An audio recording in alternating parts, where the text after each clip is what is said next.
Si Ray Shroud ay isang kabataang may kakayahan sa Beast Tamer, na nangangahulugang may kapangyarihan siyang makipag-usap sa mga hayop at bumuo ng mga kontrata sa kanila. Ginamit niya ang kanilang mga kapangyarihan para sa kanyang kapakinabangan, at salamat sa mga kakayahang ito ay napunta siya sa isang posisyon sa partido ng isang bayani at tumutulong sa transportasyon. Nagsusumikap siyang suportahan ang kanyang mga kasama, isang mahalagang trabaho na ipinagkatiwala sa kanya ng partido. Sa totoo lang, minamaliit siya ng ibang miyembro dahil kulang siya sa kakayahan sa pakikipaglaban. Sa loob lamang ng 6 na buwan ng pakikipagtulungan sa kanya, si Ray ay tinanggal ng kanilang mayabang na leader, si Arius Orlando. Wala raw siyang silbi sa mukha niya at pinapahamak lang niya ang mga ito dahil palagi siyang kailangang iligtas sa mga halimaw. Gulat na marinig kung ano talaga ang tingin sa kanya ng kanyang mga kasama, tahimik na hinubad ni Ray ang kanyang balabal at umalis.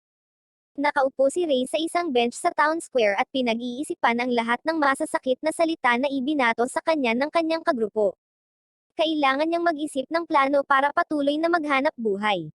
Sa sandaling iyon, isang grupo ng mga bata ang tumakbo sa kanya at hiniling sa kanya na ipakita muli sa kanila ang kanyang mahika.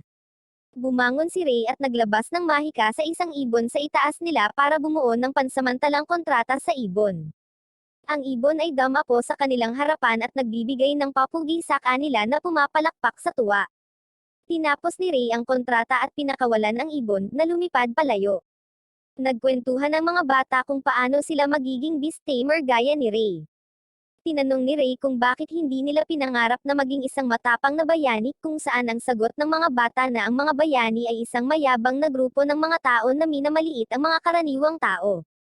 Mas gugustuhin nilang kumita ng malaking halaga sa pamamagitan ng pagiging isang adventurer. Nag-spark ito ng bumbilya sa ulo ni Ray tungkol sa susunod niyang gagawin. Mamaya sa araw, pumunta siya sa Adventurers Guild para maghanap ng trabaho. Halos ang receptionist ay nilinaw na ang lahat ng mga prospective na adventurer ay dapat munang pumasa sa isang trial quest upang patunayan na natutugunan nila ang mga pangunahing kinakailangan upang maging isang adventurer. Kailangan pumatay ng 10 goblins at mangolekta ng 20 halamang gamot para makapasa sa pagsusulit. Gumamit si Ray ng tulong ng isang squirrel upang makahanap ng isang grupo ng mga goblins na madali niyang napatay sa kabila ng kanyang kakulangan ng mga kasanayan sa pakikipaglaban dahil sila ay mga F-rank na halimaw. Habang binibilang ang runestones na naiwan ng mga goblins, nakarinig siya ng sigaw mula sa di kalayuan sa kagubatan. Tumakbo si Ray patungo sa taong sumisigaw upang makita ang isang D-rank na tigre na umaatake sa isang walang magawang babae. Sinubukan niyang saksakin ang likod ng tigre, ngunit matigas ang balat nito kaya nabali ang kanyang talem. Inilihis ng tigre ang atensyon nito sa kanya, nagudyok kay Ray na sabihin sa dalaga na tumakas. Gayunpaman, hindi siya tumatakas, sa halip, tumalon siya ng ilang metro sa himpapawid at ginagamit ang momentum para sipain ng tigre pababa, na pinapatay ito. Matapos tingnan siya ng mabuti, napagtanto ni Ray na hindi siya isang ordinaryong babae kundi isang cat spirit, isang uri ng tunay na ultimate species. Ang mga ultimate species ay isang natatanging klase ng mga nilalang na may napakalaking kapangyarihan at lakas, at ang cat spirits ay isang uri ng ultimate species na nasa bingit ng pagkalipol. Pinakain siya ni Ray ng ilan sa kanyang mga supply ng pagkain dahil mukhang pagod na pagod siya matapos talunin ang tigre. Muling nabuhayan ng loob, ipinakilala ng cat spirit ang kanyang sarili bilang Con-Aid at pinasalamatan siya sa pagliligtas sa kanyang buhay.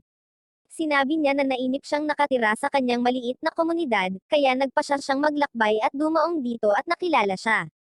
Mula nang makita niya ito, naramdaman ni Con-Aid ang malakas na kapangyarihan sa loob ni Ray, at masasabing isa itong napakatalino na beast tamer na kayang magpaamo sa kanya. Sa kadahilan ng gusto niya makilala si Ray, pumayag siyang paamuhin siya. Sinimula ni Ray ang ritual sa pamamagitan ng pagkagat ng kanyang hinlalaki at pagbuhos ng isang patak sa kanyang palad upang bumuo ng isang mahiwagang rune. Sa pamamagitan nito, binibigkas niya ang mga salita at matagumpay na nakabuo ng isang kontrata sa pagitan nila. Pareho silang mayroon sa kanilang mga kamay bilang simbolo ng kontrata sa pagitan nila. Pagkatapos nito, nagpatuloy si Ray sa kanyang trial quest. Bumubuo siya ng pansamantalang kontrata sa isang grupo ng mga kuneho upang kumuha ng mga halamang gamot para sa kanya. Sa panunood nito, sobrang humanga si Con-Aid sa kanyang mga kakayahan. Ang mga normal na beast tamers ay kadalasang makakayanan lamang ang pagbuo ng isang pansamantalang kontrata sa isang pagkakataon. Gayunpaman, nagagawa ni Ray na bumuo ng maraming kontrata ng sabay-sabay sa mga hayop at ultimate species. Ito ay lampas sa saklaw ng isang ordinaryong beast tamer. Bumalik si Ray sa guild kasama ang lahat ng kinakailangang item at pumasa sa pagsusulit. Siya ay opisyal na idineklara bilang isang F-ranked adventurer ng Horizon Adventurers Guild. Ibinigay sa kanya ni Natalie ang kanyang Adventurous Card, na nagsisilbing ID niya mula ngayon, at 50 copper coins din bilang reward. Hindi sapat na humanap ng matutuluyan at matugunan ng iba pa niyang pangunahing pangangailangan, kaya nagpasya siyang kumpletuhin ang mas maraming trabaho mamaya sa araw na iyon. Hinihintay siya ni Con-Aid sa kainan ng guild pagbalik niya.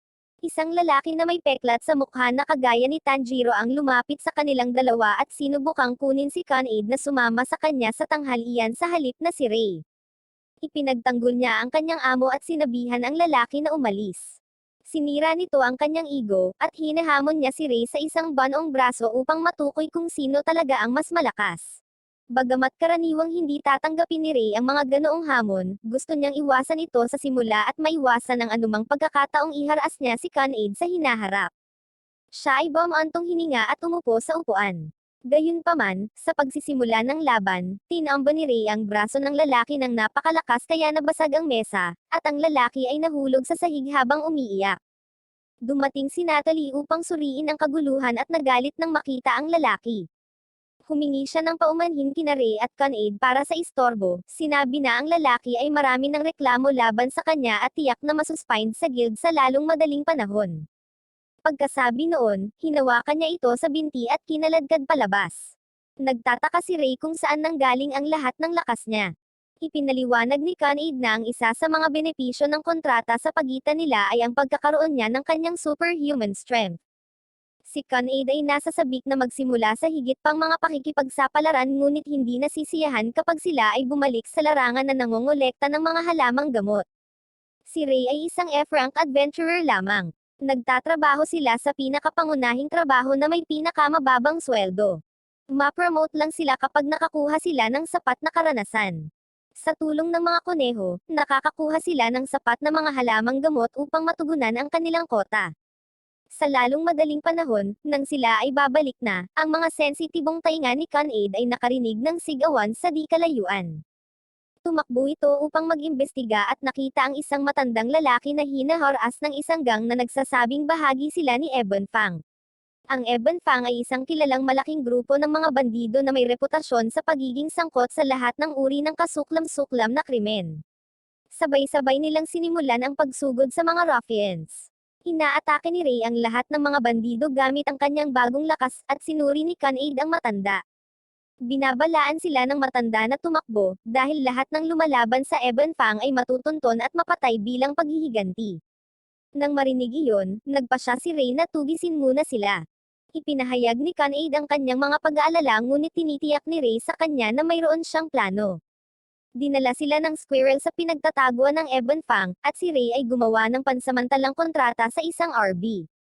Isang espesyal na uri ng pukyutan na may napakalakas na paralytic sting na maaaring magpa-immobilize ng isang tao sa loob ng 12 buong oras. Hiniling niya kay Con-Aid na bumalik sa bayan at magdala ng mga adventurer at mga sundalo, upang makatulong na arestuhin ang lahat ng mga kriminal. Sa sandaling tumakbo siya upang makakuha ng mga reinforcement, bumabalik ang RB kasama ang daan-daang niyang kasamahan. Bumuo siya ng isang kontrata sa bawat isa sa kanila at inutusan silang simulan ang kanilang trabaho.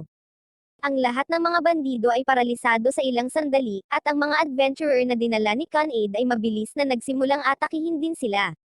Napansin ni Ray na hindi nagpakita ang mga knights kung saan sinabi ng isa sa mga adventurer na hindi inisip ng mga knight na ito ay isang malaking deal. Biglang umalangaw-ngaw ang kuweba at malalakas na ungol sa likod ng malaking bar. 3 higanteng C-rank na halimaw na tinatawag na King Lizards ang lumabas sa mga bar. Ang ganitong senaryo ay isang krisis para sa kahit na sinong mga adventurer, ngunit sina Ray at Con-Aid ay binugbog sila na parang walang kwenta habang bumibili ng oras para sa iba na ilabas ang mga bandido at makatakas. Lumabas ang duo sa kuweba at masayang binati mula sa iba pang mga adventurer, kaya ito ang unang pagkakataon na pinahahalagahan ang gawa ni Ray. Samantala, sinisigawan ng mga dating miyembro ng partido ni Ray ang kanilang bagong kasamang Beast Tamer dahil sa hindi pagsasagawa ng reconnaissance ng maayos at nalalagay sa panganib ang buhay ng ibang miyembro. Dahil dito, sinabi ng newbie na hindi makatwiran ang kanilang mga hinihingi dahil inaasahan nilang magpaamo siya ng 10 hanggang 20 hayop sa isang pagkakataon. Sinasabi niya na ang Beast Tamers ay maaaring humawak ng higit sa isa o dalawa ng sabay-sabay dahil ang kanilang mga utak ay pinirito kung lumampas sila sa kanilang limitasyon. Gayunpaman, ang mga bayani na nag-aanay sa mga kakayahan ni Ray ay naniniwala na siya ay nagsisinungaling at pinaalis siya sa lugar. Ang pagtalo sa Ebon Fang ay itinuturing na napakaganda kaya't inimbitahan ng guild si Ray, at prinomat siya sa isang E-rank adventurer, at ginagantimpalaan siya ng napakaraming pilak na barya. Ibinili nila ang kanilang pera sa mga bagong kagamitan, kumakain ng marangyang pagkain, at sa wakas ay umupan ng isang silid para sa tuluyan sa gabing iyon. Lumipas ang isang linggo mula noong nakilala niya si Con-Aid, at naging smooth sailing ang kanilang mga quest sa ngayon. Isang araw, binigyan sila ni Natalie ng pagsisikap na alisin ang isang trouble marker na tinatawag na Gordog na nagpapahirap sa mga taong sumusubok na tumawid sa Stride Bridge, ang tanging daan upang makipagkalakalan mula sa gitnang kontinente kung saan siya ay mula sa katimugang kontinente. Ayaw sayangin ni Ray ang malaking papremayong 5 gintong barya at malugod itong tinanggap. Sinubukan ni Ray na makakuha ng impormasyon tungkol sa pagkakakilanlan ng Gordog ngunit walang gustong magbahagi. Kaya, nang walang paunang kaalaman, pumunta sila ni Con-Aid sa tulay. Sa sandaling dumating sila, isang higanteng pulang dragon ang dumapo sa kanilang harapan at naging isang babae na nagsasabi sa kanila na labanan siya. Inamin niya na siya ang tinatawag na Gordog at kinilala ang sarili bilang si Tanya. Ang mga Dragonoids, isa sa pinakahuling species na maglalakbay sa sandaling sila ay 15 taong gulang upang magsanay at maging malakas, siya ay naghihintay para sa isang karapat-dapat na kalaban na lalaban sa tulay. Hinahamon niya ang mga ito sa isang 2-on-1 fight bago siya tumanggi na umalis sa tulay. Sinimulan niya sa pamamagitan ng pag-atake kay Ray, ngunit bahagya lang siyang hinaranggan nito. Sinundan niya ito sa pamamagitan ng pagbuga ng apoy patungo sa kanila, na naging sanhi ng pagkasunog ng buntot ni Con-Aid. Tumalon si Con-Aid sa kanya at nag-away ang dalawa. Parehong magkapantay ang lakas ng mga babae. Sinubukan ni Ray na umatake upang ibigay ang balanse sa kanilang pabor, ngunit nakakagulat na hinawakan sila ni Tanya at itinapon sa hangin, at naglunsad ng malakas na firestorm sa kanila. Hinawakan ni Con-Aid si Ray sa himpapawid at ginamit ang kanyang mga kakayahan sa palakasan para iwasan ang apoy at ligtas na mapunta ang mga ito sa tulay. Nang magkaroon ng plano, hiniling niya kay Con-Aid na bilhan siya ng ilang oras, inaway niya si Tanya habang si Ray ay tumakbo sa gilid at hinahanap ang ibong nakita niya nang itinapon siya ni Tanya sa hangin. Nahanap niya ito at bumuo ng isang pansamantalang kontrata dito. Hiniling niya dito na isama ang mga kaibigan nito. Sa kanyang pagtuturo, dinagsan ng mga ibon si Tanya at dinampot siya. Naiinis lang sila ni Tanya at pinaalis sila. Siyempre, ang isang Dragonoid ay hindi masasaktan ng mga ibon lamang. Gayunpaman, bago pa siya makahakbang, bumagsak siya sa lupa. Ipinaliwanag ni Ray na sila ay mga ibong pedo at ang kanilang makulay na balahibo ay nagpapahiwatig na sila ay lason. Hindi may angat ang isang daliri, tinanggap ni Tanya ang pagkatalo. Hiniling sa kanya ni Ray na ay pangako na hindi na muling magdudulot ng problema sa tulay at sasama sa kanila kapag gumaling na siya. Una, pumunta sila sa guild para ipaalam kay Natalie na naayos na ang usapin. Pinupuri sila ni Natalie at nangakong ibibigay sa kanila ang kanilang reward kapag na-verify na ng guild ang claim. Napansin niya ang mga sungay ni Tanya at nagtatanong kung sino siya. Mabilis siyang tinakpan ni Ray at sinabing siya ay isang normal na tao na nakilala nila sa kanilang pakikipagsapalaran at siya ay nakasuot lamang ng costume. Kapag nalaman ng isang bayan na may dragon sa lugar, lahat ay magpanik. Susunod, isinasama niya siya sa kakahuyan at hiniling kay Tanya na pumunta sa pinakamalayo hanggat maaari mula sa bayan upang ipagpatuloy ang kanyang pagsasanay. Nagulat siya dito dahil inaasahan niyang ibebenta siya nito. Dahil sa kanyang kabaitan at kakayahan, hiniling niyang samahan sila sa kanilang mga pakikipagsapalaran para sa kanyang pagsasanay. Si Con-Aid ay nag-aalinlangan na sumang-ayon sa kanyang mga kahilingan, at higit na masaya si Ray na palakihin ang kanyang partido. Nang maglaon ng gabing iyon, bumalik si Arios at ang kanyang partido sa bayan pagkatapos ng hindi matagumpay na linggo ng pagtuklas sa kakahuyan. Marami silang naging hadlang dahil hindi nila kinaya ang mga trabahong karaniwang ginagawa ni Ray. Nagpa siya si Arios na samantalahin ang kabaitan ni Ray sa pamamagitan ng paghiling sa kanya na sumali muli sa partido upang magamit nila siya upang i-clear ang Lost Woods at iwanan siya pagkatapos. Gayunpaman, ang unang pakikipagsapalaran na ginagawa ng trio ng magkasama ay ang pagpuksa ng mga slimes. Ang mga slime ay mga halimaw na maaaring patayin ng sinumang adventurer at higit na hindi pinapansin.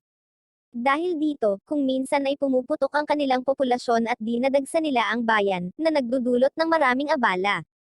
Ang trio ay mas mahirap kaysa sa inaasahan na makahanap ng maraming slime. Kaya gumamit ng ibang diskarte si Ray. Ginagamit niya ang assimilate skill upang pansamantalang ilipat ang kanyang kamalayan sa ibon, isang kasanayang hindi kayang gawin ng ibang beast tamers ayon kina Con-Aid at Tanya. Ito ay nagpapahintulot sa kanya na gamitin ang katawan ng ibon at pagmasdan ang mga bagay mula sa pananaw nito habang ang kanyang aktwal na katawan ay natutulog. Siya ay umalis upang maghanap ng slime mula sa isang aerial view, habang sina Con-Aid at Tanya ay nag-aalaga sa kanyang katawan. Nagkukumpulan silang lahat sa isang malaking slime na nakita niya. Tinanong siya ni Tanya kung maaari siyang gumawa ng anumang mga spell kung saan sinabi niyang alam niya ang mga bagay-bagay ng the beginner ngunit hindi niya kayang panghawakan ang mga mas advanced. Sinabi niya sa kanya na ihagis ang fireball sa mga slimes. Nag-concentrate siya at sumigaw ng fireball. Sa kanyang sorpresa, nagpakawalan ng isang higanteng fireball na nag-aalis ng lahat sa kanila. Tama ang kutob ni Tanya. Nahulaan niya na dahil nakuha niya ang superhuman strength ni Con-Aid pagkatapos makipagkontrata sa kanya, nakuha rin niya ang Dragonoid Fire magical ability ni Tanya. Dahil hindi siya sanay na gumamit ng magic, ginagamit niya ang natitirang bahagi ng quest para pagbutihin ang kanyang kontrol sa mga spell. Matapos makumplito ang mga pakikipagsapalaran, nakakakuha sila ng maraming pera, na ginugugol nila sa isang marangyang hapunan. Sa hapunan, ibinahagi ni Ray na natutunan niya ang kanyang mga kasanayan sa Beast Tamer sa kanyang bayan. Siya ay dating nakatira sa isang walang pangalan na nayo ng ganap na Beast Tamers kasama ang kanyang mga magulang. Gayunpaman, ang kanyang bayan ay wala na. Isang araw noong siya ay 12 taong gulang pa lamang, umalis siya para magsanay sa beast na mag-isa sa kakahuyan. Nang siya ay bumalik ng hatang gabi ay napansin niyang namumula ang langit sa di kalayuan at isang malaking lugar ang nasusunog. At nagsimula siyang tumakbo pa uwi. Pagdating niya, nakita niya ang buong nayo na nababalot ng abo at lahat ng kilala niya ay patay na. Isang adventurer party ang nagligtas sa kanya at dinala siya sa isang inn kung saan kikitain niya ang kanyang panatilihin sa pamamagitan ng paggawa ng mga gawain at kakaibang trabaho. Sa loob ng maraming taon, ito ang kanyang buhay hanggang wala pang isang taon nang i-recruit siya ng bayaning si Arios sa kanyang partido. Tinanggap niya ang kanyang imbitasyon ng walang pag-aalinlangan, umaasang makagawa ng pagbabago at maiwasan ang mga trahedya tulad ng nangyari sa kanyang bayan. Gayunpaman, napagtanto niya ngayon na ginagamit lang siya ng mga ito. Nang marinig ang kanyang kwento, ipinagmamalaki ni Con-Aid at Tanya na siya ang kanilang Panginoon. Ang kanilang susunod na quest ay ang puksay ng mga orc sa paligid ng bayan. Ang mga orc ay mga erangk na halimaw na katulad ng mga goblins ngunit mas matalino at kadalasang gumagamit ng mga armas. Nag-clear sila ng ilang banda ng off-orcs ng madali na naging dahilan para maging napakagaan ni Tanya sa misyon. Gayunpaman, natambanggan siya ng mga orc nang hindi niya inaasahan at nailigtas ni Ray at Con-Aid. Mukhang malalim ang epekto ng pangyayari sa kanya, at nahihiya siyang ipakita ang mukha kay Ray. Sa sandaling bumalik sila sa bayan, lumapit siya sa kanya at tinanong kung ano ang problema. Agad siyang humingi ng paumanhin sa pagpapabe sa kanyang pagbabantay, na naging dahilan upang siya ay masugatan. Tinanggap niya ito ng may malaking ngiti at hiniling sa kanya na mag-ingat sa susunod dahil nagmamalasakit sila ni Con-Aid sa kanya. Dahil sa kabaitan nito, hindi siya nakaimik at namumula. Binilisan nila ang kanilang mga paghahanap kinabukasan at nagsimulang bumalik sa bayan. Sa kanilang paglalakbay, nakatagpo sila ng walang iba kundi si Arios at ang kanyang partido. Si Ray ay nagpas siyang lumiko sa kabilang daan at dumaan sa ibang ruta, ngunit pinigilan siya ni Arios. Laking gulat ng partido nang makita siyang may 2 ultimate species. Sinabi sa kanya ni Arios na ang partido ay nagkaroon ng mga problema sa pagsisikap na galugarin ang Lost Woods sa kanilang sarili at mapagkunwari niyang hiniling na sumali muli sa partido upang ibigay ang kanyang mga serbisyo. Sa kabutihang palad, alam ni Rey ang kanyang halaga at matatag na tinanggihan ang kanilang alok. Nang makita siyang lumayo, sinabihan siya ng isa sa mga bayani na maghintay. Sinabi niya na ang kanilang misyon sa Lost Woods ay kunin ang isa sa mga noble relics, the Shield of Truth, na kailangan para talunin ang demonyong hari. Ang pag-iisip ay naging dahilan upang maalala ni Rey ang trauma ng kanyang pagkabata at pinilit siyang tanggapin ang kanilang alok. Nakialam si Tanya at Con-Aid at humingi ng tawad kay Arios sa pagmamoltrato sa kanya. Ang bayani ay masyadong mapagmataas upang humingi ng tawad sa kanya at hinamak ang mga babae sa pamamagitan ng pagtawag sa kanila ng mga alagang hayop ni Rey. Naging dahilan ito para mapatitig at masuntok siya ni Rey. Hinahamon ng walang pakundangan na si Arios si Rey at ang kanyang mga kasama na patunayan kung sino sa mga grupo ang mas malakas. Nilabanan ni Con-Aid ang kalbong swordsman at dinaig siya ng unos ng suntok. Sinusubukan niyang gumamit ng magarbong pamamaraan para laslasin siya, ngunit sinipa lang niya ang kanyang espada. Kino-question niya kung bakit gustong pagsilbihan ng napakalakas na ultimate species ang incompetent na si Rey. Ang kanyang komento ay ikinagalit ni Con-Aid na naghatid ng isang sipa diretso sa kanyang mukha at nagpatambos sa kanya. Sunod, hinarap ni Tanya ang dalawang mage ng party. Sabay-sabay nilang pinalabas ang kanilang mga unang spell sa kanya, ngunit tumayo si Tanya at pasimpleng pinitik ang kanyang mga daliri. Kaya lang, natutunaw ang kanilang mahika. Sinusubukan nila ang isang laro ng iba't ibang mga spell, ngunit nawala sila muli sa isang snap ng isang daliri. Ipinaliwanag ni Tanya na siya ay gumagamit ng material cleanser, isang pamamaraan na kinikilala ang kanyang spell sa pangunahing antas at neutralisahin ito sa isang epektibong counterspell. Tinuturuan sila ni Tanya ng leksyon sa pamamagitan ng pagbabante na lipulin sila gamit ang epic level magic, ngunit ibinunyag niya na nanloloko siya para sa kapakanan ni Rey. Sa wakas, si Rey laban kay Arios. Sinubukan ni Arios na gumawa ng mapanlinlang na komento, ngunit pinutol siya ni Rey ng isang suntok sa mukha. Hinugot ni Arios ang kanyang espada at inatake siya ng mabilis na pag-indayog na halos hindi nakikita ni Rey, ngunit wala pa rin kumpara noong kaharap niya si Tanya sa Stride Bridge. Nakahanap siya ng siwang at sinuntok si Arios sa bituka. Lumipat siya sa magic, ngunit madaling nalaban ni Rey ang lightning spell ng kanyang makapangyarihang Dragonoid Strength-infused Fireball. Nagpa siya si Rey na bumalik sa kanyang pinagmulan at ipinaglalaban kung paano siya pinakakomportable. Si Arios ay sumugod sa kanya ng mahika, ngunit biglang nakaramdam ng matinding kagat at bumagsak sa lupa. Ipinakita sa kanya ni Rey ang RB kung saan nakabuo siya ng isang malayong pansamantalang kontrata sa panahon ng laban, na nagpapatunay na ang mga Beast Tamers ay hindi inutil. Para lang sa kasiyahan, muling pinagtibay ni Rey si Arios sa isang nakakaalog na suntok. Pagkatapos ng laban, ipinasa ng mga bayani ang kanilang mga gawain kay Rey at sa mga babae. Tila, ang Shield of Truth ay kasalukuyang hawak ng mga halimaw sa kalaliman ng kakahuyan, at ang pagkuha nito ay kailangan upang talunin ang Demon King. Ang trio ay pumunta sa Lost Woods upang hanapin ito ng mag-isa. Nakuha ng The Lost Woods ang pangalan nito dahil patuloy itong nagbabago ng hugis na nagiging sanhi ng pagkaligaw ng mga explorer sa imposibleng maze. Gumagamit si Rey ng isang simul-ate na diskarte upang makuha ang lay of the land, habang binabantayan ng dalawa ang kanyang katawan. Siya ay bumalik pagkatapos matagumpay na makahanap ng isang landas na humahantong sa mas malalim na kagubatan. Sinusundan nila ang landas, ngunit kalaunan ay natagpuan nila ang kanilang mga sarili pabalik sa lugar kung saan kalaunan ay inilagay nila ang rock upang markahan ang kanilang daan. Naghihinala si Tanya ng higit pa sa paglalaro at gumagamit ng isang material na spell sa paghahanap. Ang mga light orbs ay humahantong sa daan patungo sa isang malaking puno na naglalabas ng ilusyonaryong mahika, na gumugulo sa utak ng lahat ng nasa larangan nito at nagiging sanhi ng kanilang paglalakad ng paikot-ikot. Hiniling ni Tanya kay Con-Aid na sirain ang puno upang matigil ang mahika, ngunit iminumungkahi ni Rey kay Tanya na i-disarm ito nang hindi ito papatayin. Bago iyon ay naglunsad si Con-Aid ng isang malakas na suntok sa puno. Bago siya makaugnayan, isang nakakatakot na boses ang nanggaling sa puno na nagsasabi sa kanila na umalis sa lugar na ito. Ang boses ay paulit-ulit na umuulit habang ang isang kumikinang na batang babae na may mga pakpak ay lumabas mula sa puno.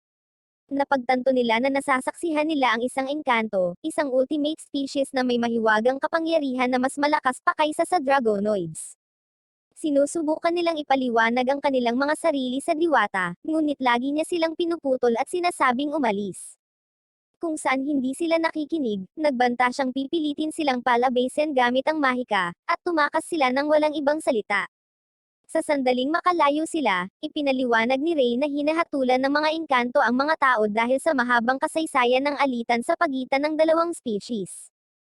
Ito ay humahantong sa mga engkanto kung saan ang mga naninirahan sa kagubatan ay nawawala ang karamihan sa kanilang tirahan at nakahanap ng santuwaryo sa ilang natitirang makakapal na kakahuyan. Isinasaalang-alang nila ang posibilidad na ang hadlang ng mga puno ay nagpoprotekta sa Shield of Truth. Nagplano sina Tanya at Con-Aid na sirain ang puno, ngunit nagpasya si Rey na pinakamahusay na subukang makipag-usap muli sa diwata.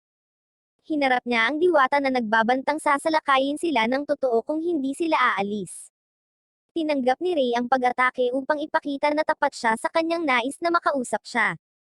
Ang diwata ay nagpakawalan ng isang bungkus ng mga palaso na tumatama sa kanya, ngunit siya ay nananatiling nakatayo sa pwesto na may ngiti.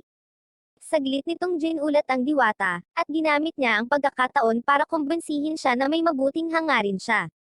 Gayunpaman, nawala siya sa kanyang pagkalito at naglunsad ng isa pang pag-atake. Sa pagkakataong ito, hinarang ni Con-Aid at Tanya ang pag-atake at umapela sa engkanto sa pamamagitan ng pagsasabi sa kanya ng lahat ng mabubuting bagay na ginawa niya para sa kanila. Ito ang pinakamataas na interes ng diwata, at nagpasya siyang pakinggan ang mga ito. Ipinakilala niya ang kanyang sarili bilang si Sora. Matapos malaman ang kanilang intensyon na hanapin ang Shield of Truth, ipinahayag ni Sora ang kanyang sarili na siya ang nagtayo ng harang ng puno ngunit tumanggi pa rin itong ibaba dahil pinoprotektahan ng harang ang nayon ng diwata upang hindi matuklasan. Isa pa, hindi mga halimaw kundi mga engkanto ang nagpoprotekta sa Shield of Truth dahil kinakailangan itong patayin ng Demon King. Ibinigay niya ito sa kanila. Ang kanyang pagkamuhi sa monsters ay mas malalim kaysa sa kanyang pagkamuhi sa mga tao. Nagpasalamat ang tatlo sa kanya at nakabalik na, ngunit hindi maalis ni Rey ang pakiramdam na mukhang hindi siya mapalagay at bumalik upang tanungin siya kung may problema. Ipinahayag ni Sora na mayroon siyang kambal na kapatid na si Runan na kasama niya noon upang mapanatili ang hadlang. Gayunpaman, ilang araw na ang nakalipas, sabay silang umalis sa barrier sa loob ng maikling panahon para gumawa ng ibang bagay ngunit nakasalubong nila ang isang halimaw mula sa Demon King's army na tinatawag na The Shadow Knight. Hindi nila ito nagawang talunin, at nakuha nito si Runa at hiniling kay Sora na ibaba ang harang at ibunyag ang nayon kapalit ni Runa. Dahil hindi niya magawang tumalikod sa lahat ng kanilang mga kamag-anak, tumakbo siya pabalik sa nayon at humingi ng tulong sa pinuno, ngunit pinili niya ang kaligtasan ng The Village kaysa kay Runa at inutusan si Sora na huwag pansinin ang panghuli ng halimaw. Bagamat nakikinig siya, hindi niya kayang iwan ang kapatid sa kamay ng halimaw. Nagtataka sina Con-Aid at Tanya kung paano hindi natalo ng dalawang diwata ang halimaw. Ipinaliwanag ni Rey na kahit na ang Shadow Knights ay mga C-rank na halimaw na kung hindi man ay madaling talunin ng mga ultimate species, mayroon silang pangit na kakayahang sumipsip ng lahat ng mahika, na ginagawang imposibleng talunin sila ng mga engkanto na umaasa lamang sa magic. Pumayag silang tulungan si Sora na maibalik ang kanyang kapatid. Ipinakita muna sila ni Sora sa Shadow Knight. Nakuha ni Rey ang atensyon nito sa pamamagitan ng pagbato sa kanya ng bowl ang apoy, at pagkatapos ay tinambangan nila siya ni Con-Aid ng mga pisikal na pag-atake. Nakatakas si Tanya kasama si Runa sa kanyang mga bisig habang pinipigilan ni Rey at Con-Aid ang Knight. Wala sa kanilang mga pag-atake ang sapat upang talunin ang Knight, kaya gumawa si Rey ng isang plano. Bumuo siya ng isa pang pansamantalang kontrata sa isang RB at hiniling sa kanila na atakehin ang Shadow Knight. Bagamat hindi uubra ang kanilang tibo sa halimaw, ang kanilang pagkukumpulan ay nakakagambala dito. Sa panahong iyon, ginagamit ni Rey ang kanyang espesyal na Beast Tamer ability boost para pansamantalang pahusayin ang kapangyarihan ni Con-Aid na may purong lakas na dumadaloy sa kanyang mga ugat. Tinamaan ng connective ang Shadow Knight na may puwersa na sa wakas ay sinisira ito. Nang matalo ang halimaw, ibinalik ng trio si Runa sa isang napakagaan na Sora.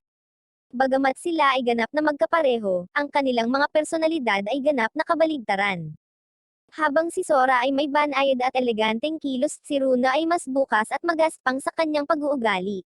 Inaanyayahan sila ni Con-Aid sa kanilang party. Pumayag si Ray pero ayaw niyang magmukhang mapilit dahil sa matagal na puot sa pagitan ng mga diwata at tao.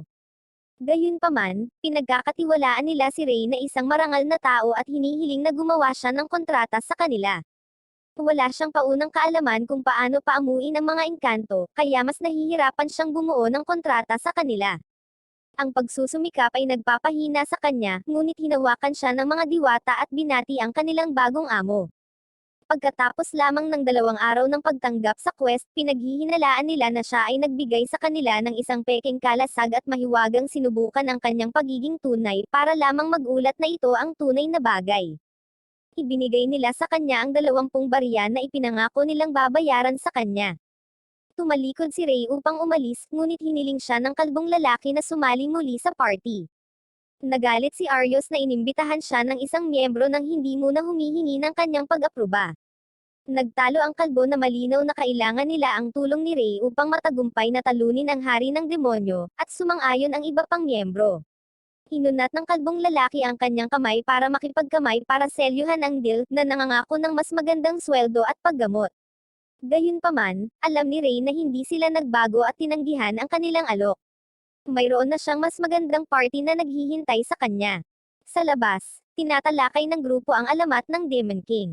Ipinaliwanag ni Ray na may kapangyarihan ang Demon King na kontrolin ang lahat ng tao, kaya inalipin sila sa loob ng maraming siglo. Gayunpaman, nagpa siya ang unang bayani na magmakaawa sa mga Diyos para sa isang paraan upang talunin siya. Ipinagkaloob sa kanya ng mga Diyos ang ilan sa kanilang banal na dugo. Sa kanilang banal na dugo sa kanyang mga ugat, binigyan siya ng kakaibang kakayahan na malampasan ang mga limitasyon ng tao sa mga tuntunin ng lakas at mahika, at walang katapusang antas ng kanyang kapangyarihan. Sa kalaunan, lumakas siya ng sapat upang ibagsak ang demonyo at palayain ang mga tao. Gayunpaman, nananatili pa rin ang banta ng Demon King, at misyon ng lahat ng bayani sa bawat henerasyon na subukan at talunin ang demonyo ng minsanin. Lahat sila ay nagmumungkahi na siya at ang iba pa ay gumawa ng misyon upang talunin ang Demon King. Isang araw, naisip ng crew na oras na para bumili ng ilang kagamitan para madagdagan ang kanyang kakayahan sa pakikipaglaban. Ito ang unang pagkakataong tumuntong sina Sora at Runa sa mga lansangan ng bayan, at nabigla sila nang makita ang napakaraming tao sa kanilang paligid. Gayunpaman, napagtanto nilang walang dapat ipag-alala pagkatapos makita sina Tanya at Con-Aid na nakakasama ang mga lokal. Bumisita sila sa pinakamahusay na tindahan ng kagamitan sa bayan kung saan ang lahat ng mga armas ay ginawa ng isang medyo hindi pala kaibigan na dwarf. Tiningnan ni Ray ang istant at kinuha ang isang punyal na sinasabing ito ang pinakakomportableng hawakan. Gayunpaman, nang buksan niya ito, may napansin siyang kakaiba. Sa sandaling iyon, isang binata ang naghagis ng ilang bag ng mga gintong barya sa counter ng dwarf at humingi ng kanyang pinakamahusay na sandata. Kinuha ng dwarf ang isang magandang espada mula sa isang koleksyon ng magkatulad na mga espada at ibinigay ito sa kanya. Nagpasalamat ang lalaki sa kanya at umalis na may kasiyahan. Lumapit si Ray sa dwarf at tinanong siya kung talagang ibinigay niya ang kanyang pinakamahusay na sandata sa lalaking iyon, na nagpaliwanag na bagamat ito ay mabuti para sa isang trapeo, ang espada at lahat ng iba pang mga armas sa shop ay tila kulang sa isang bagay na kinakailangan para sa isang tunay na laban. Matagal siyang tinitigan ng dwarf ngunit humagalpak ng tawa. Inamin niya na ang mga nakadisplay ay karaniwang mga armas na kaya niyang gawin gamit ang isang kamay. Lahat ay pumapasok sa shop na umaasang ang pinakamahusay na sandata nang hindi isinasaalang-alang ang kanilang sariling mga kakayahan at pagiging tugma sa armas. Naniniwala siya na makatwiran para sa kanya na gusto ng isang karapat-dapat na mamimili na kunin ang kanyang pinakamahusay na ginawang mga armas. Mayroon siyang hiwalay na koleksyon ng mga armas na ibinigay niya ang lahat sa paggawa, ngunit tanging ang mga nakapasa sa kanyang pagsubok ang makakakita nito. Hangang-hanga siya kay Ray kaya nag-alok siyang gumawa ng espesyal na sandata para sa kanya, ngunit kulang siya sa mga materyales. Sinabi niya na kailangan niya ang napakamahal na mithril ore para makagawa ng perpektong sandata, ngunit ang bundok ng mithril na ipinamana sa kanya ng kanyang pamilya ay biglang naubusan ng supply nito. Ang biglaang paghinto ni mithril ay hindi pangkaraniwan, kaya pinaghihinalaan niyang may mali sa isang minahan. Nag-alok sila na imbestigahan ang minahan para sa kanya, at masaya, tinanggap ng dwarf ang kanilang alok at ipinakilala ang kanyang sarili bilang Gunstall of Pagkatapos ng mahabang paglalakad, sa wakas ay narating na nila ang Mithril Mine, na mukhang abandonado sa unang tingin. Ganun pa man, pinapahay siya ni Ray dahil hinala niyang may mga ilegal na manero sa loob. Biglang, isang malaking ibon ang sumalubong sa kanila at gumawa ng malakas na tawag. Tama ang kanyang hinala nang lumabas ang dalawang lalaki mula sa baras upang imbestigahan ang tawag. Agad silang pinatumba ni Con-Aid at Tanya, na naging imposible para sa kanya na kumuha ng impormasyon mula sa kanila. Sina Sora at Runa ay nag-aalok ng isang silip sa loob ng mga alaala ng mga lalaki gamit ang magic at makita ang kabuuang 7 adventurer na ilegal na nagmimina ng mithril sa loob ng ilang panahon. Ang ibang mga manero sa loob ay hindi mapalagay, gayunpaman, ang mage sa grupo ay nagpakawalan ng apoy sa loob ng daanan na dinadaanan ng partido ni Ray. Sina Runa at Sora ay naglagay ng isang malakas na hadlang upang protektahan ang iba. At sila ay nagbubuklod sa lahat ng mga kriminal na adventurer. Sinuntok ni Ray ang isa pang beast tamer at sinabihan siyang sumuko. Gayunpaman, hindi siya umatras at pinitik ang kanyang mga daliri upang ipatawag ang isang behemoth, isang B-rank na halimaw. Ang mga pag-atake ng behemoth ay nagdudulot ng panginginig sa loob ng minahan, na nagbabanta sa baras na bumagsak. Ang lahat maliban kay Ray ay nag-escort sa mga nakagapos na adventurer palabas ng shaft, at si Con-Aid ay bumalik upang tulungan si Ray. Natutunan ni Ray ang mga pattern ng behemoth at iniiwasan niya ang lahat ng pag-atake nito, sa lalong madaling panahon ay nakuha ng Con-Aid ang beast tamer. Sinabi sa kanya ni Ray na pigilan ang halimaw, ngunit tumanggi siya hanggang sa mamatay sila. Nagpasya si Ray na magtiwala sa mga salita ng kanyang kaibigan na siya ay mas malakas kaysa sa lahat ng beast tamers at haharap sa behemoth. Inilalagay niya ang lahat ng kanyang pagtuon sa kanyang spell at pinatungan ang kontrol ng lalaki sa halimaw, na naging bagong master nito. Pagkatapos nito, tumigil ang behemoth sa pag-atake. Sa labas ng minahan, lahat ng mga adventurer ay umamin sa kanilang mga krimen. Ang kanilang motibo ay paghihiganti dahil lahat sila ay dating mga kliyente ng Gant at pakiramdam nila ay niloko niya sila nang bigyan ang mga walang kinang na armas na nabigo sa kanila sa labanan. Nang malaman ito ni Gant, nakonsensya siya at napagtanto niyang dapat niyang ilagay ang passion sa lahat ng kanyang ginawang item para makita ng mundo. Samantala, nagmamadali si Aryo sa mga panayam ng mga adventurer para makasama sila para sa isang posisyong beast tamer. Gayunpaman, lahat sila ay tinatalikuran niya dahil wala ni isa sa kanila ang may kakayahan tulad ni Ray. Nanatili si Arios at naglabas ng singsing na napapalibutan ng madilim na aura kapag nag-iisa siya, na nagsasabi na ang kanyang kasalukuyang misyon ay alisin si Ray balang araw. Si Ray at ang kambal na diwata ay naglalakad sa labas. Ang saya-saya nilang lahat nang biglang may lumapit na gwapong lalaki sa kanila at tinanong ang mga pangalan ng mga babae. Kapag sumagot sila, ipinapahayag niya na magiging kanya sila. Natulala sina Sora, Runa, at Ray at tinalikuran siya. Ipinakilala niya ang kanyang sarili bilang Edgar ang ilan sa Lord of Horizon at kumbensihin silang pumunta. Nang hindi pa rin sila sumunod sa kanya, nagpasya siyang kunin sila sa pamamagitan ng puwersa sa tulong ng kanyang mga bantay. Mag-isang tinatalo ni Ray ang lahat. Pagkatapos, ang mga gwardya ay nagpapaypay at itinutok ang kanilang mga espada sa mga sibilyan. Mamamatay silang lahat kung hindi niya ibibigay sina Sora at Runa kay Edgar. Natigilan si Ray sa susunod niyang galaw ngunit nakaramdam siya ng bagong instinctual na pakiramdam sa loob niya. Nagpasya siyang magtiwala dito at maghagis ng fireball. Maraming fireballs ang sabay-sabay na pinakawalan at naghahari sa mga bantay. Ito ay isang magkasunod na incantation, isang espesyal na kakayahan ng mga engkanto, na mag-spell ng maraming beses sa isang go, na malamang na nakuha niya mula kay Sora at Runa nang bumuo ng isang kontrata sa kanya. Napilitan si Edgar na umalis sa eksena. Pinasalamatan siya ng mga sibilyan sa pagliligtas ng kanilang buhay ngunit pinayuhan siya na umalis sa bayan ng Horizon at pumunta sa malayong lugar dahil kay Duke at sa kanyang impluensya at kapangyarihan bilang anak ng Panginoon. Sa bahay, ikinwento ni Ray at ng kambal ang pangyayari kina Con-Aid at Tanya na nakatulog dito. Sina Con-Aid at Ray ay pumunta sa pagkakasunod-sunod ng mga kabalyero upang iulat ang insidente, ngunit tinanggihan ng mga kabalyero ang reklamo, at sinabing ito ay masyadong maliit na bagay para sa kanila na tanggapin. Ito ay nagpapatunay na ang mga kabalyero ay tiwali at kasabwat ang Panginoon. Habang naglalakad pabalik may kasunod silang kabalyero. Ipinakilala niya ang kanyang sarili bilang Stella, ang vice-kapitan ng Order of Knights ni Forza. Kinamumuhian niya na ang pamilya ng Panginoon ay gumawa ng masama sa mga kabalyero at ginawa silang kalimutan ang kanilang mga tungkuling moral kasama si Captain Gaylet na walang eksepsyon.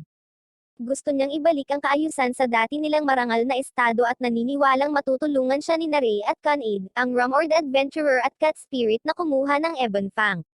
Ang partido ni Stella at Ray ay gumawa ng isang detalyadong plano upang bitag ang mga kabalyero sa isang iglap. Nagpakalat sila ng tsismis na ang isang bodega sa labas ng dagat ay naglalaman ng ebidensya na naglalantad sa katiwalian ng mga kabalyero at pamilya ng Panginoon. Si Kapitan Gaylet at ang iba pang tiwaling Megs ay pumunta sa bodega upang mag-imbestiga. Pagkapasok nila sa bodega, sumara ang pinto sa likod nila at ni-freeze ni Sora at Runa ang pinto sa lugar. Nasa loob na si Ray at Stella at nakatayo bilang mas mataas na vantage point. Mula roon, ginamit ni Ray ang bagong gauntlet na natanggap niya mula kay Gant para i-shoot ang mga mahiwagang arrows sa mga kabalyero, na tinatanggal ang lahat maliban kay Captain Gaylet. Sinusubaybayan ng kapitan ang mga direksyon ng arrow, at nakita niya sina Ray at Stella. Nais ni Stella na ilabas siya ng mag-isa, at hilingin kay Ray na manatili. Nakipag-away sa kanya si Jowlat gamit ang brute force, minamaliit siya dahil sa pagtalikod niya sa kanya, ngunit nagtagumpay siya at nahati ang kanyang lalamunan. Ilang sandali pa, natanggap ni Edgar ang lahat ng nangyari. Labis siyang nagalit kaya binugbog niya ang isa sa mga babaeng dinukot na may foxtails. Pumasok si Arios sa kanyang ron sa bukas na bintana at sinabing siya ay kapwa Ray hater. Ginagamit niya ang singsing na may madilim na aura, sinasabing may kapangyarihan nitong magdala ng kamatayan sa target nito. Matapos maalagan ang mga corrupt na might, lumapit si Stella sa mansyon ng Panginoon kasama ang isang maliit na grupo ng mga tapat na knights, Conade at Tanya. Nagutos sila sa pagpasok, ngunit ang mga gwardya ay nakapaligid sa kanya, handang makipaglaban. Gumagamit si Runa ng material na paghahanap upang hanapin ang mga dinukot na sibilyan sa pamamagitan ng pagtukoy sa mga bakas ng kanilang mahiwagang kapangyarihan. Nakahanap sila ng isang grupo ng mga lagda sa ibaba nila, tulad ng inaasahan mula sa isang grupo ng mga bilanggo, ngunit napansin din niya ang isang malakas na presensya sa itaas nila, katumbas ng kanilang antas. Pumasok si Ray sa silid na may malakas na senyales upang makita ang isang madilim na selda sa loob. Nakita niya ang isang batang babae na may mga tainga ng fox at 3 foxtail, isang palatandaan ng pinakahuling species na tinatawag na demigod. Mukha siyang gutom at nanghihina na may mga pasa sa buong katawan. Binasag niya ang selda at pinagaling siya sa kanyang mahika. Nagpapasalamat, niyakap siya nito at ipinakilala ang sarili bilang Mina. Ibinahagi niya na siya ay nahuli ni Edgar pagkatapos niyang i-blackmail siya sa pamamagitan ng pagbabante na sasaktan ang mga inosenteng tao sa kanyang nayon kapag hindi siya sumama sa kanya. Sinubukan ni Ray na tanggalin ang kwelyo sa kanyang leeg, ngunit umiwas siya, sinabing mayroon itong malakas na spell. Pinag-aaralan niya ang magic sa kwelyo at napagtanto na ito ay sa panimula ay kapareho ng tamang magic, dahil ito ay nagsisilbing sakupin at kontrolin ang target nito.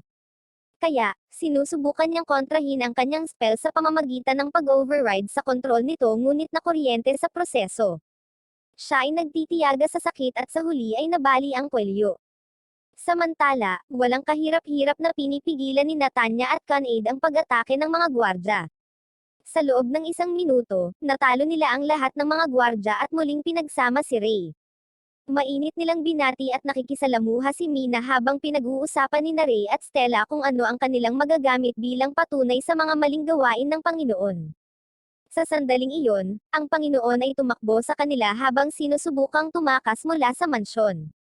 Hiniling muna ni Stella sa kanya na isuko ang kanyang sarili, ngunit tumanggi ang Panginoon. Sa pagkakataong iyon, gumagamit si Ray ng mahika para igapos at ikulong siya. Pumasok si Edgar sa silid at ginamit ang singsing para magpakamatay kay Ray. Isang Grim Reaper ang lumitaw sa kanyang harapan at hinampad siya ng husto sa dibdib. Gayunpaman, si Ray ay nananatiling nakatayo sa kanyang mga paa, iniisip kung ano ang nangyari. Nagtataka ang lahat kung paano niya nagawang labanan ang epic level instant death spell. Matapang na sinubukan ni Runa ang hypothesis sa pamamagitan ng paglalagay ng poison gas spell sa kanya, na hindi rin nakakaapekto sa kanya. Ito ay nagpapatunay na ang kontrata sa mga engkanto ay nagpapahintulot sa kanya na paalang bisa ang epic level magic at sa gayon ay makaligtas sa instant death magic. Mapait na pinagmamasdan ni Edgar si Ray at ang kanyang mga nanalong kalaban. Pinapakain ng singsing ang kanyang negatibong emosyon at pinakawalan ang demonyo sa loob nito. Ang pagkakita nito ay nagpatigil sa puso ni Ray dahil ito rin ang demonyong Some-Iris sa kanyang bayan. Ang higanteng demonyo ay lumipad palayo sa mansyon, ngunit alam ni Ray na ang kanyang tunay na target ay ang mga tao ng lungsod. Pinatunayan ng demonyo ang isang mahirap na kalaban, sinaktan ang parehong Kan-AD at Tanya. Pinahusay ni Ray ang kanilang kapangyarihan gamit ang boost na binombo nila ang demonyo ng mga pag-atake, ngunit nananatili itong hindi nasaktan. Patuloy itong nagpapatawag ng mga grupo ng mga halimaw upang salakayin sila. Ang partido ng bayani ay nanunood mula sa malayo habang ang horizon ay umaapoy sa apoy. Bagamat iniisip ng ibang mga miyembro na tumulong, inutusan sila ni Arios na manatili. Tinipon ni Natalie ang mga adventurer ng bayan at pinag-rally sila para labanan ang mga halimaw at armasin sila ng kanyang pinakamagagandang armas. Sina Sora at Runa ay gumagamit ng tulong ni Stella upang tipunin ang mga sibilyan upang mai-teleport nila ang mga ito sa isang ligtas na lugar. Nag-aalanggan silang makapasok sa portal sa una, ngunit nang malaman nila na ang kambal ay mga engkanto, gayunpaman, naaalala ng ilang individual ang kanilang mga positibong pakikipag-ugnayan sa mga batang babae at nagtiwala sa kanila ng sapat na pumasok sa portal. Salamat sa kanilang inisyatibo, lumakad din ang iba pang mga sibilyan sa portal. Pagkatapos ng unang alon ng mga teleportasyon, isang kawan ng mga halimaw ang sumalakay sa lugar. Pinapanood ni Nina ang kaguluhan sa buong oras habang nakikipaglaban sa isang panloob na salungatan kung dapat ba siyang lumaban o manatili. Tumakbo si Nina kay Ray at sinabi sa kanya na gusto niyang tumulong. Ginagamit niya ang kanyang kakayahan sa insta-teleport para mapalapit siya at personal sa demonyo. Ang kanyang kakayahan ay napakabilis na maaari niyang i-zap siya mula sa isang lugar patungo sa isa pa sa loob ng isang segundo, na epektibong nakaiwas sa lahat ng pag-atake ng demonyo. Ginagamit ni Ray ang boost sa kanyang sarili para pagandahin ang kanyang kapangyarihan. Gamit ang boost, mahiwagang binigkis niya ang demonyo at sa matinding pagsisikap ay pinatungan ang kontrol sa lahat ng minya na halimaw na ito para sumunod sila sa kanya. Himala, ito ay gumagana, at inutusan niya silang buksan ang demonyo at atakihin siya. Ang kanilang pinagsamang pananambang ay nanag sa demonyo at sa wakas ay natalo ito. Ito ang tanda ng tagumpay ng partido ni Ray sa mga kabalyero laban sa demonyo. Ang mga sibilyan ng bayan ay mabilis na nagsimulang muling itayo ang kanilang bayan pagkatapos ng pag-atake. Opisyal na hinirang ni Stella ang kapitan ng Order of Knights sa Horizon Division, habang ang mga tiwaling kabalyero ay dinadala sa kabisera para sa parusa. Nang maglaon sa kahilingan ni Nina, gumawa si Ray ng kontrata sa kanya, at siya ang naging pinakabagong miyembro ng kanilang partido. Higit pa rito, na-promote siya ng The Guild sa isang C-rank adventurer para sa lahat ng kanyang kamanghamanghang